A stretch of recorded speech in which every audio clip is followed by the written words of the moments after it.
They laughed. Now it's my turn. They say finding out your wife is cheating is like getting punched in the gut by someone wearing brass knuckles. They're wrong. It's more like discovering you've been the punchline to a joke everyone's been telling behind your back for months. My name is Dave Grady, and I'm 38 years old. I used to fix cars until a hydraulic lift decided my back wasn't worth respecting anymore. Now I adjust insurance claims, which is basically telling people why their disasters aren't worth as much money as they think. It's fitting work for a guy whose life turned into a disaster nobody wants to pay for. The discovery happened on a Tuesday. Tuesdays are supposed to be boring, forgettable days.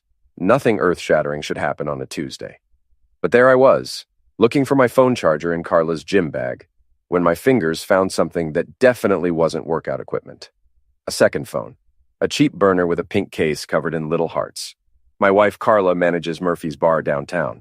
She's 36, still turns heads when she walks into a room, and has this laugh that used to make me feel like the funniest guy in the world. These days, that laugh sounds more like a cash register ringing up my stupidity. I held that phone like it might explode. The smart thing would have been to put it back, pretend I never found it, maybe talk to her like a mature adult. But curiosity ended the cat, and I was apparently volunteering to be the cat. The phone wasn't password protected. First red flag. Carla puts passwords on everything, including the microwave if Samsung would let her. But this phone opened right up, eager to spill its secrets. The text messages read like a bad romance novel written by someone with a gym membership and no imagination. Can't wait to see you tonight, baby. Same room as last week? Eddie, you make me feel alive again. Dave doesn't even notice when I'm gone. Your husband is such a loser. How did you end up with him? Don't worry about Dave. He's too stupid to figure anything out. Eddie Russo. I knew that name. Everyone in town knew Eddie Russo. He owned Russo's gym on 5th Street, drove a red Camaro with racing stripes, and had the kind of muscles that suggested he spent more time looking at himself in mirrors than most people spend sleeping. I scrolled through weeks of messages. Months, actually. They'd been careful, but not careful enough. There were photos, videos, details about their meetings that made my stomach turn inside out and tie itself in knots. The worst part wasn't the cheating. The worst part was how they talked about me. Like I was some pathetic joke they both had to endure. Like I was a broken appliance Carla was too lazy to throw away. Dave's working late again tonight. Loser can't even keep a real job. At least he pays the bills while we have our fun. Think he suspects anything? Dave? He couldn't find his own way around with both hands and a GPS. I sat on our bed, holding this phone full of my humiliation, and started laughing. Not happy laughter. The kind of laughter that happens when your brain can't process how completely screwed you are, so it just starts making noise. Carla was at work. She wouldn't be home for hours. I had time to think, to plan, to figure out what came next. The old Dave would have confronted her immediately, probably cried, maybe begged her to stop. But looking at those messages, seeing how little respect she had for me, something different started growing in my chest. Anger, sure. But also something colder, something that tasted like revenge. I took pictures of everything on that phone. Screenshots of messages, photos, videos, call logs. I documented it all with the thoroughness of a man who used to take apart engines and put them back together better than before. My friend Pete always said I was too nice for my own good. Pete's an ex-cop who works security now, drinks too much coffee, and has opinions about everything. He also warned me about Carla when we first started dating 8 years ago. She's trouble, Dave. Pretty trouble, but trouble all the same. I should have listened to Pete, but pretty trouble has a way of making smart men stupid, and I was apparently no exception.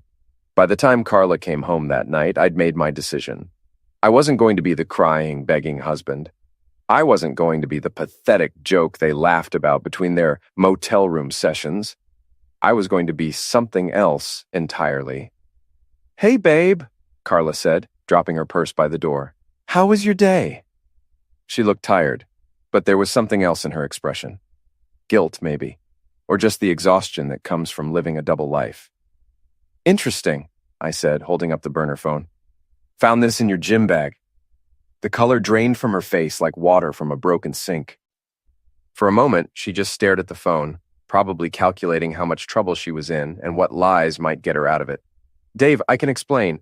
"Can you?" "Because I've been reading your explanations for the last 3 hours, and they're pretty detailed." She tried to grab the phone, but I pulled it back.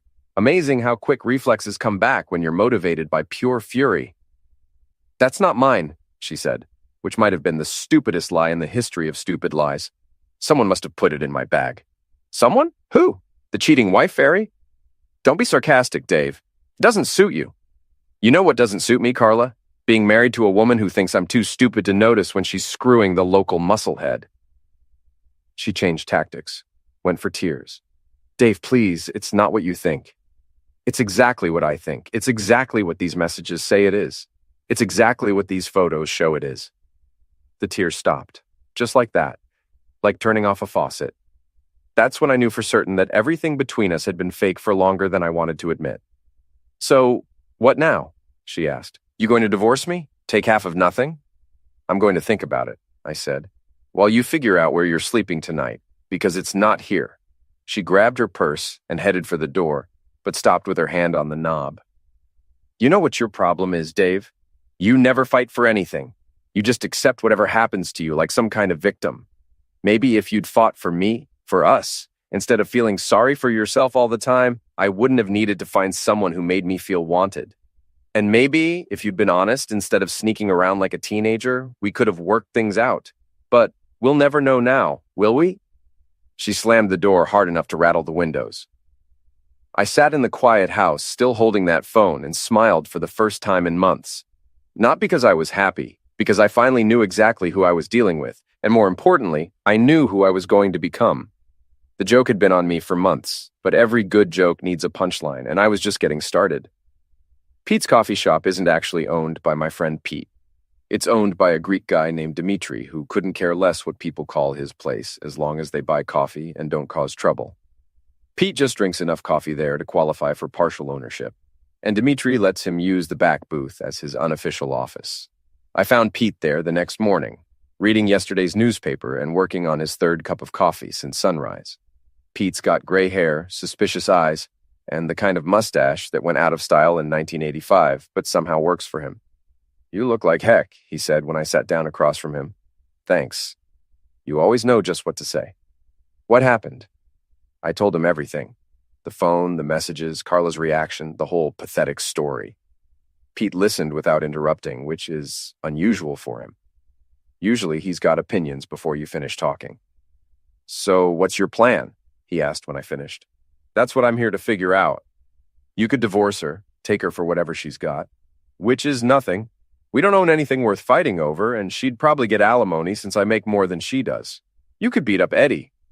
And go to jail? No thanks." Pete stirred his coffee thoughtfully. "You know, there are other ways to handle this. Such as, well, Eddie's got a reputation to protect. Guy like that, his whole business depends on people thinking he's successful, desirable, alpha male nonsense. What happens if that reputation takes a hit? I'm listening. And Carla, she's got her little world at the bar, all her friends, her social circle, her image as the fun, attractive manager everyone likes. What happens if people start seeing her differently?" I was definitely listening now. "You're talking about revenge. I'm talking about consequences. There's a difference." Pete had a point. Carla and Eddie had consequences coming, and there was no law saying those consequences had to be delivered by the universe instead of by me. "First thing you need is more information," Pete said. "You've got the phone, but that's just the beginning. You need to know their patterns, their weaknesses, their pressure points." "How do I do that?" "Same way cops solve cases, you investigate." We spent the next hour planning my investigation. Pete knew things about surveillance and information gathering that I'd never thought about. By the time I left the coffee shop, I had a strategy. Step one was Eddie's gym. I'd never been there, but I had a pretty good excuse to check it out. Guy trying to get back in shape after a back injury, looking for a gym that understood his limitations. Perfectly reasonable. Russo's gym occupied a converted warehouse on 5th Street, all exposed brick and industrial lighting. The kind of place that looked tough and serious, designed to intimidate people into thinking their workouts were more hardcore than they actually were. Eddie was easy to spot. He was the guy with the perfect hair and the tank top that showed off arms the size of my legs. He was standing behind the front desk, talking to a blonde woman in yoga pants who was laughing at everything he said. "Can I help you?" he asked when I approached the desk. Up close, he was even more ridiculous. Fake tan, too much cologne, and teeth so white they probably glowed in the dark.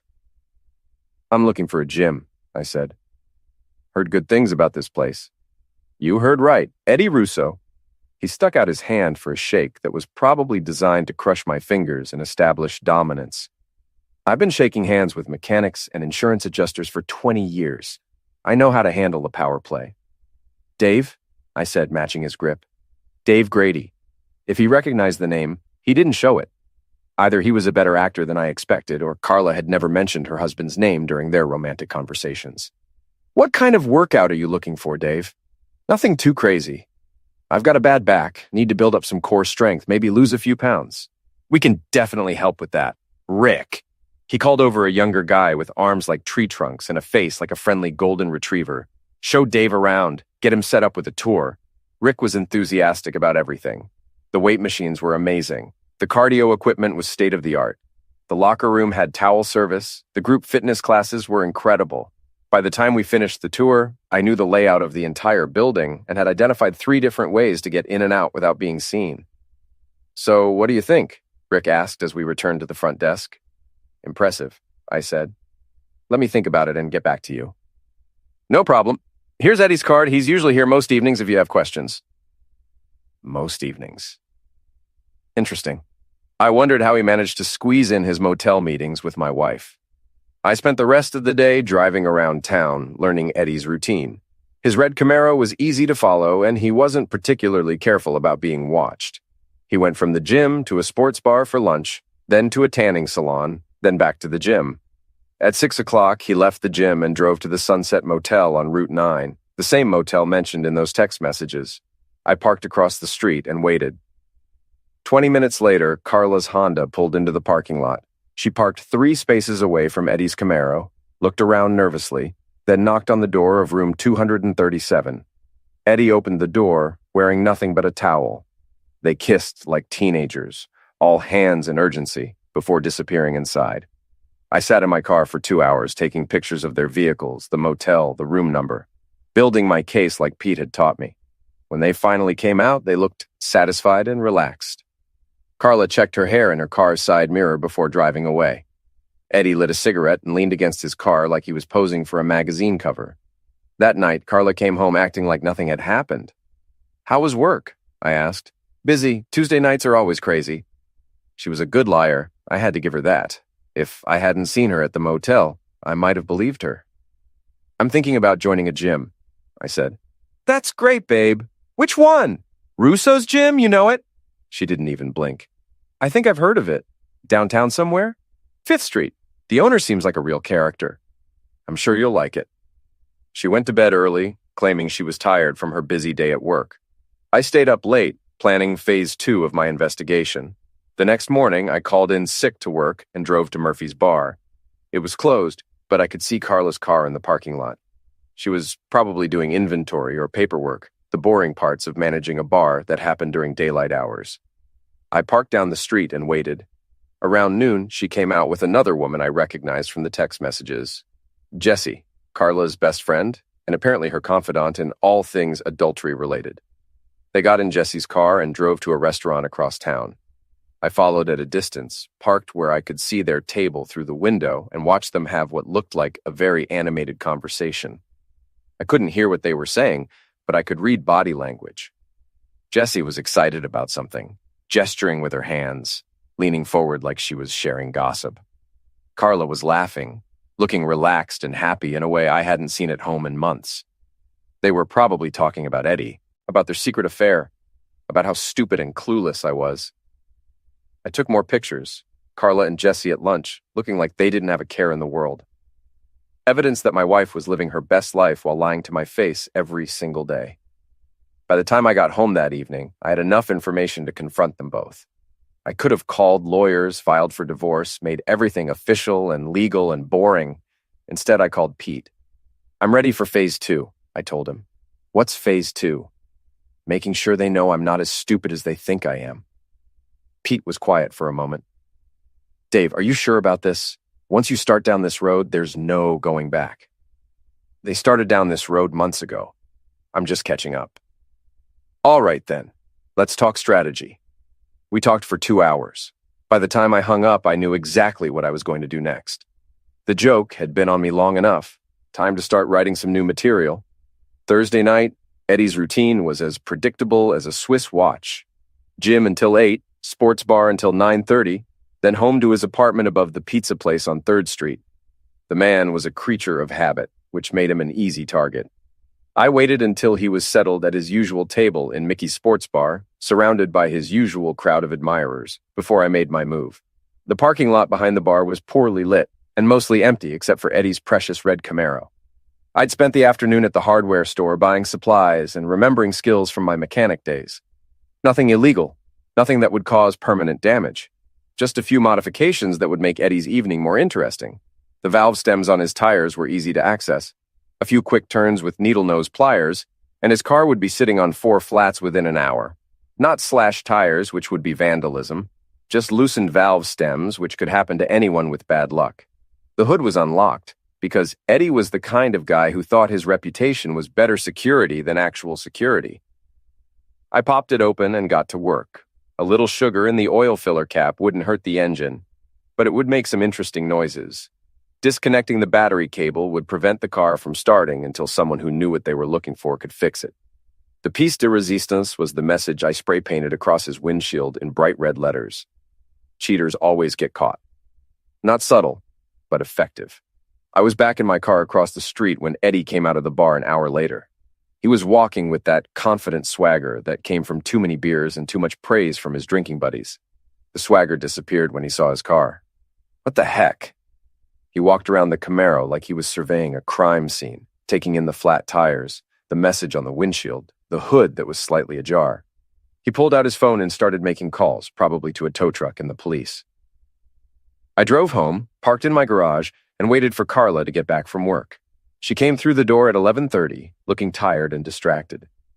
"How was your day?" she asked, dropping her purse on the kitchen counter. "Productive," I said. "How about yours?" "Same old stuff. Bar was slow tonight." "That's too bad.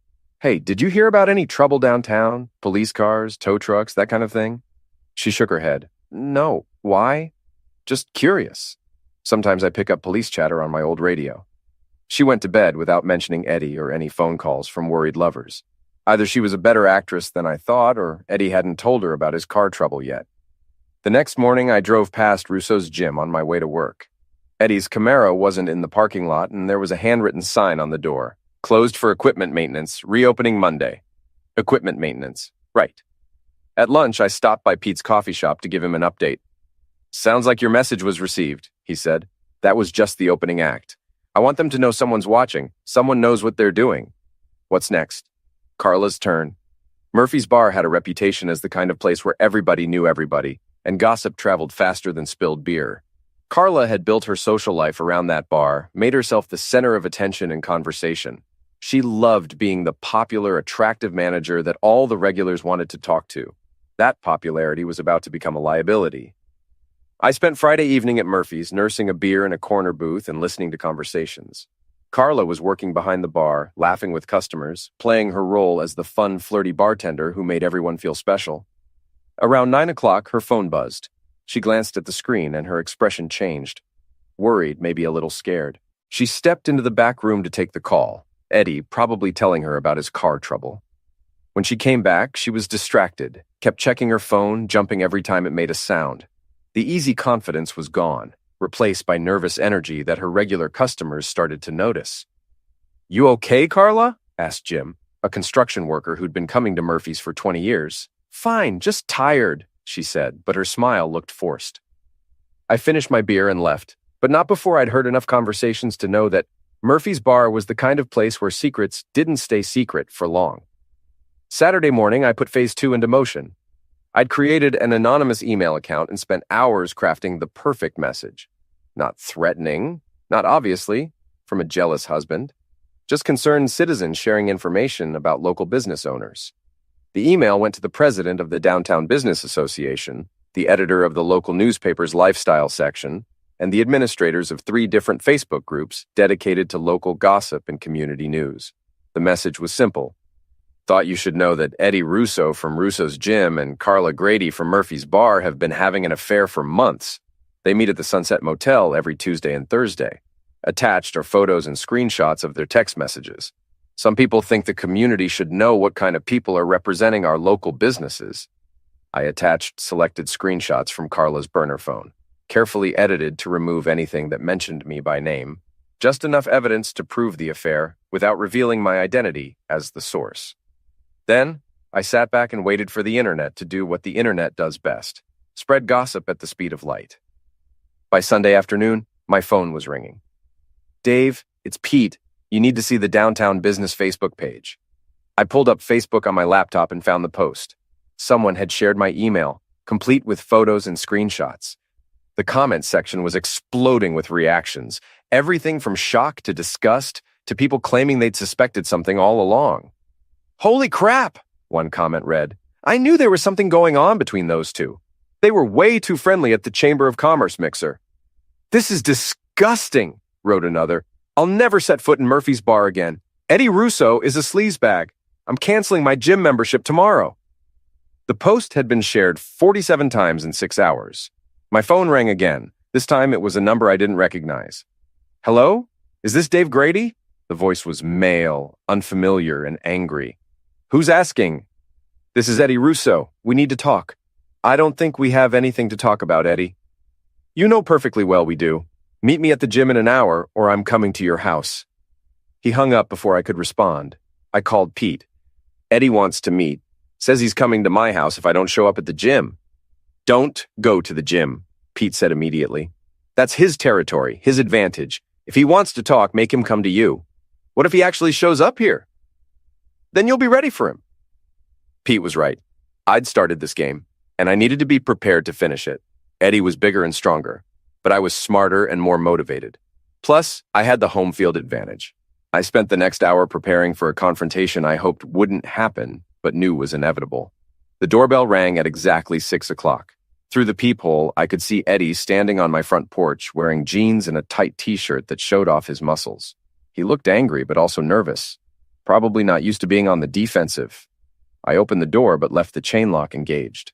"What do you want, Eddie?" "I want to know why you're trying to destroy my business." "I'm not trying to destroy anything. I'm just sharing information. Those photos, those messages, you stole them from Carla's phone. I found them on a phone in my house. Big difference." He pushed against the door, testing the chain lock.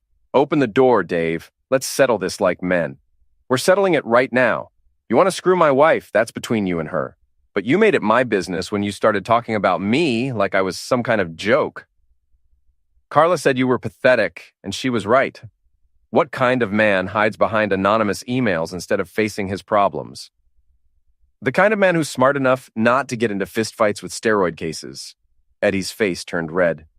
"Open this door, or I'll kick it down." "Go ahead. I've got security cameras recording everything, and I've already called the police. You want to add breaking and entering to your list of problems?" That was a lie about the police, but Eddie didn't know that. He stood there for a moment, breathing hard, probably trying to decide if I was bluffing. Finally, he stepped back from the door. "This isn't over, Dave." "Yes, it is. You just don't know it yet." He walked back to his car, but turned around before getting in. "You think you're so smart, but you have no idea what you're dealing with. Carla's not the innocent victim you think she is." "What's that supposed to mean?" "Ask her about the money, Dave. Ask her where all that cash from the bar register has been going." He got in his car and drove away, leaving me standing in my doorway with a dozen new questions and the uncomfortable feeling that this game was more complicated than I'd realized. I called Carla's phone, but it went straight to voicemail. Tried the bar, but whoever answered said she'd left early. She came home an hour later, looking like she'd been crying. "We need to talk," I said. "I know," she replied. "I know about everything." But as I was about to discover, she didn't know about everything. Not even close. The real game was just getting started. Carla sat at our kitchen table, hands folded, looking like a defendant waiting for sentencing. The confident, flirty woman who managed Murphy's bar had been replaced by someone who looked smaller, defeated, caught. "How long have you known?" she asked. "About Eddie? Couple of weeks. About the money he mentioned? About 5 minutes." Her face went pale. "He told you about the money?" "Just that I should ask you about it, so I'm asking." She was quiet for a long time, staring at her hands like they might provide answers. When she finally spoke, her voice was barely above a whisper. "It started small. Just $20 or $30 here and there from the register, tips that I didn't report, cash sales that I forgot to ring up. How much, Carla? Over the past year? Maybe $3,000? $3,000. Not enough to retire on, but enough to get fired, prosecuted, and banned from working in any business that handled money. Why? Because I felt trapped. Her voice got stronger, more defensive. Because I felt like we were going nowhere, like I was stuck in this life with no way out. The money made me feel like I had some control, some freedom. And Eddie? Eddie made me feel wanted, desired, like I was worth something more than just paying bills and watching TV every night. I sat down across from her, trying to process the fact that my wife was not just an adulteress, but also a thief. So what now? I asked. I don't know. Eddie's furious about the Facebook thing. He's talking about suing people, hiring lawyers. His gym membership is down 30% since yesterday. Good. Dave, you don't understand. Eddie's not just some gym owner. He's got connections, friends who don't like being embarrassed. What kind of connections? The kind that make problems go away. A chill ran down my spine. Are you threatening me? I'm warning you. Eddie's not the kind of guy who just accepts defeat and moves on. As if summoned by our conversation, my phone rang. The caller ID showed Pete's number. Dave, where are you right now? Home. Why? Stay there. Lock your doors. I'm coming over. What's going on? I'll explain when I get there. Just stay inside. Pete arrived 20 minutes later, looking grim and carrying a manila folder. We need to talk, he said, glancing at Carla. Privately. Carla went upstairs, leaving Pete and me alone in the kitchen. Your friend Eddie has some interesting business associates, Pete said, opening the folder. I made some calls to my old contacts at the police department. Russo's gym has been under investigation for money laundering. Money laundering? Eddie's been washing cash for some local pills dealers. The gym membership fees, personal training payments, supplement sales, all ways to turn dirty money clean. Pete pulled out a police report. 3 months ago, they raided the gym, but Eddie got tipped off. Everything was clean by the time they showed up. What does this have to do with me? Eddie thinks you're working with the cops. The Facebook thing, the anonymous emails, the timing right after the failed raid. He thinks you're an undercover informant trying to destroy his operation. My stomach dropped. That's insane. Insane or not, that's what he believes. And if he's right about having dangerous friends, you could be in real trouble. I looked at the police report, trying to understand how my simple revenge plan had turned into something that might get me ended. There's more, Pete said. I did some digging on your wife's financial situation. The money she's been stealing from Murphy's, it's not going into her personal account. Where's it going? Eddie's been using her to help launder money through the bar. Small amounts spread out over time mixed in with legitimate cash transactions. She's not just stealing from her employer, she's helping criminals clean pills money. The room started spinning. My cheating wife wasn't just having an affair and stealing from her job. She was part of a money laundering operation that involved dangerous people who thought I was an undercover cop. Pete, what the heck have I gotten myself into? Something way bigger than you intended. The question now is how to get you out of it. Before Pete could answer, we heard a car door slam outside, then another and another. Pete moved to the window and looked out through the blinds. Dave, how many people know you're home right now? Just you and Carla. Why? Because there are 4 guys getting out of a black SUV in your driveway, and they don't look like they're here to sell magazine subscriptions. My phone rang. Eddie's number. Answer it, Pete whispered. Put it on speaker. Hello, Eddie. Dave, you've got about 30 seconds to come outside before my friends come inside to get you. I don't know what you think I've done, but cut the crap. We know you're working with the cops. We know you've been gathering information on my business. The question is whether you want to discuss this like civilized people or whether you want to make this difficult. Pete was already on his phone, presumably calling emergency. Eddie, I'm not working with any cops. I'm just a guy who found out his wife was cheating. Right. And it's just a coincidence that you started harassing me right after the police raid on my gym. What police raid? Don't play dumb, Dave. It doesn't suit you. Through the window, I could see 4 large men walking toward my front door. They moved like people who were comfortable with violence, confident in their ability to handle whatever resistance they might encounter. Police are on the way, Pete whispered. Eddie, I swear to you, I have no idea what you're talking about. I found messages on my wife's phone. I got angry. I wanted to embarrass you. That's it. Then you won't mind coming outside to discuss this face to face. The front door exploded inward. Pete grabbed my arm and pulled me toward the back of the house. Move! We ran through the kitchen as heavy footsteps thundered through the living room. Pete yanked open the back door and we stumbled into the backyard just as sirens began wailing in the distance. This way, Pete said, leading me toward the neighbor's fence. Behind us, I could hear voices in my house, men searching rooms, calling out to each other. Then I heard Carla screaming. We have to go back, I said. They've got Carla. Dave, we can't. I'm not leaving her with those guys. I turned around and ran back toward the house, Pete cursing behind me as he followed. Through the kitchen window, I could see one of Eddie's friends holding Carla by the arm while another man searched through drawers. She looked terrified, tears streaming down her face. The sirens were getting closer. Police! Someone shouted from the front of the house. Everyone on the ground! The men in my kitchen looked at each other, made a quick decision, and ran toward the back door. Pete and I pressed ourselves against the side of the house as they rushed past us and disappeared into the neighbor's yard. By the time the police finished taking statements and processing the scene, it was nearly midnight. My front door was destroyed, my house had been searched by criminals, and my wife was in the hospital being treated for shock and minor injuries. Pete and I sat in my wrecked living room, drinking coffee and trying to make sense of what had happened. This is way beyond revenge now, Pete said. These people think you're a threat to their operation. So what do? You have two choices. You can disappear, leave town, start over somewhere else, or you can finish what you started. What do you mean, finish it? Pete smiled grimly. I mean, we give Eddie and his friends exactly what they're afraid of. We make sure they go to prison before they have another chance to come after you. How? We become the informants they think we already are. I looked around my destroyed house, thought about Carla in the hospital, considered the fact that I'd started this whole thing just because I wanted to embarrass my cheating wife.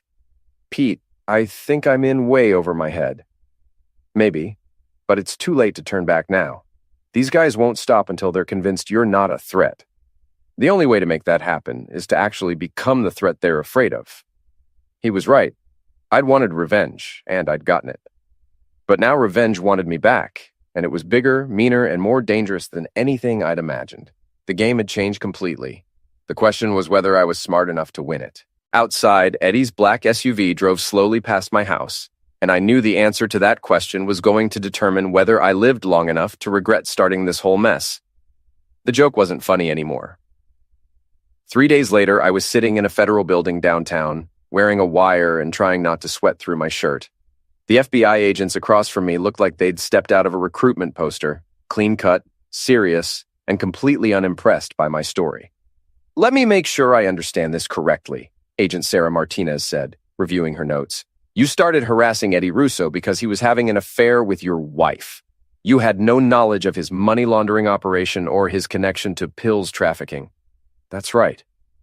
But now you want to help us build a case against him. Now I want to stay alive long enough to testify against him. Agent Martinez exchanged glances with her partner, Agent Thompson. They'd been investigating Eddie for 6 months without making much progress.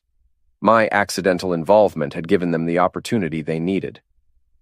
The plan is simple, Thompson explained. You're going to call Eddie and arrange a meeting. Tell him you want to make a deal, that you're willing to keep quiet about his business in exchange for him leaving you alone. And then you're going to get him to talk about the money laundering. Get him to admit to criminal activity while wearing this wire. Martinez held up a device that looked like a small button. State of the art. Audio and video recording, GPS tracking, panic button if things go wrong. What if he searches me?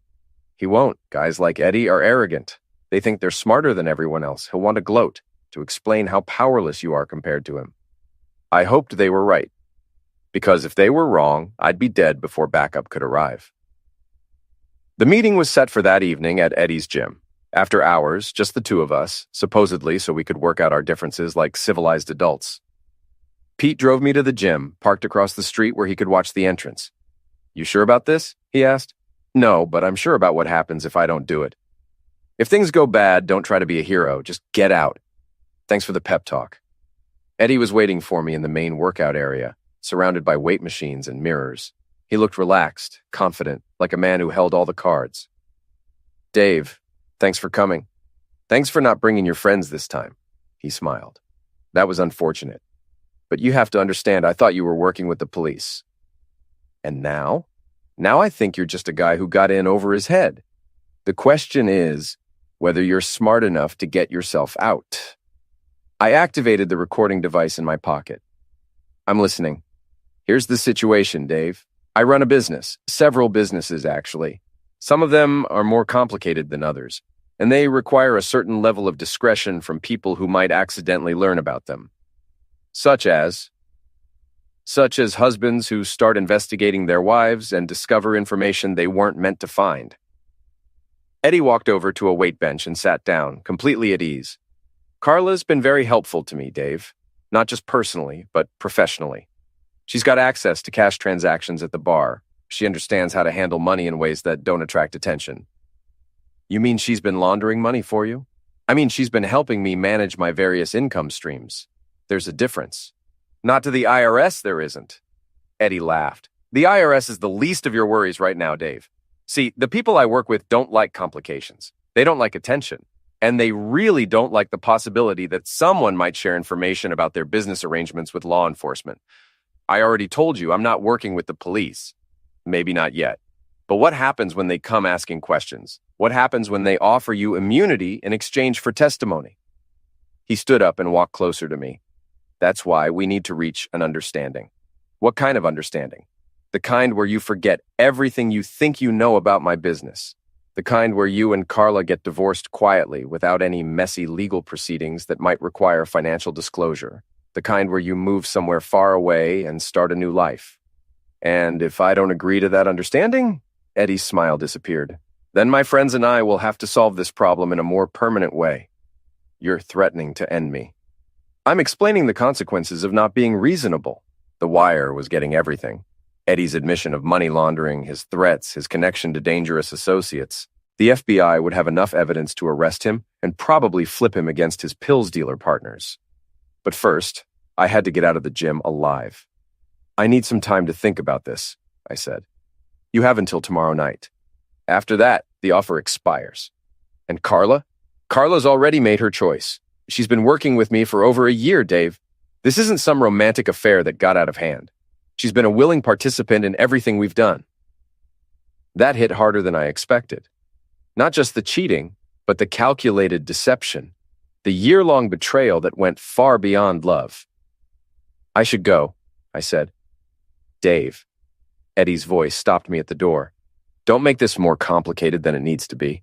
You started this game, but you're not smart enough to finish it.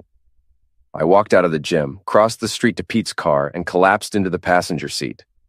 How'd it go? Pete asked. I got everything they need. Good. Now, let's get you somewhere safe.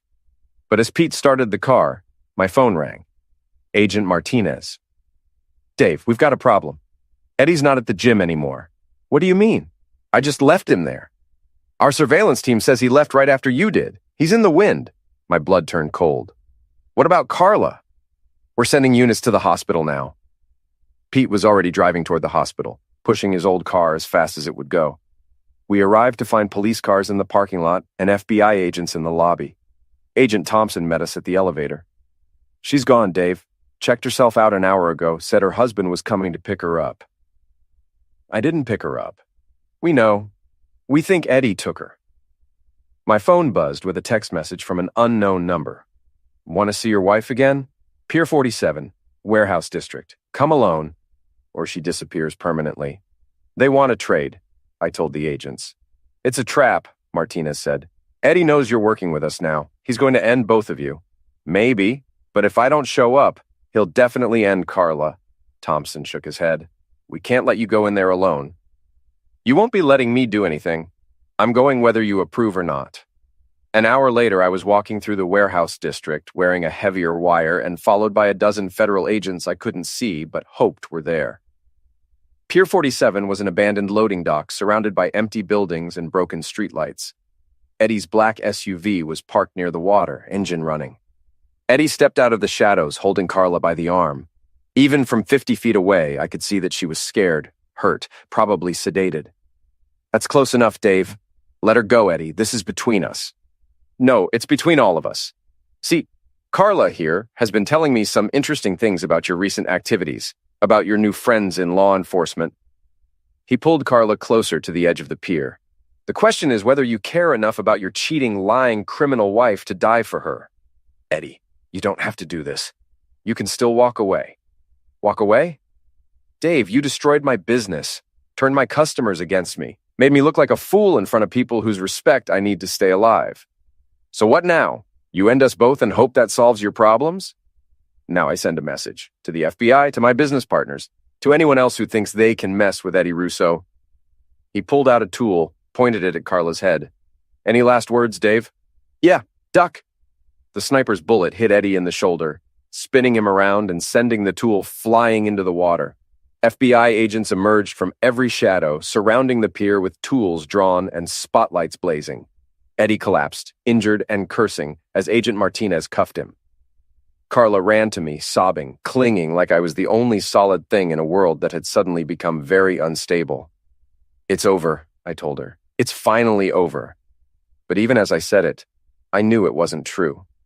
Eddie would go to prison. His money laundering operation would be shut down and the immediate danger would pass. But Carla and I were finished. Too much had happened. Too many lies had been told. Too much trust had been broken. 3 months later, the divorce was final. Carla pled guilty to money laundering charges and got 2 years probation in exchange for her testimony against Eddie and his associates. She moved to another state, started over with a new name and a new life. Eddie got 15 years in federal prison. His gym was seized by the government, his assets frozen, his reputation destroyed. I kept my job, kept my house, and tried to rebuild a life that made sense without the constant presence of betrayal and revenge. Pete and I still meet for coffee every morning. We don't talk about Eddie or Carla or the 3 weeks when my life turned into a crime thriller. We talk about baseball and politics and the weather, normal things that normal people discuss when they're not wearing wires or dodging criminals. Sometimes I wonder what would have happened if I'd just confronted Carla directly, if I'd chosen divorce over revenge, if I'd been satisfied with being the victim instead of trying to become the victor. But then I remember the look on Eddie's face when the FBI agents surrounded him, the moment when he realized that the pathetic, stupid husband he'd been laughing about had outmaneuvered him completely. I remember that moment and I smile, because sometimes the joke really is on the other guy.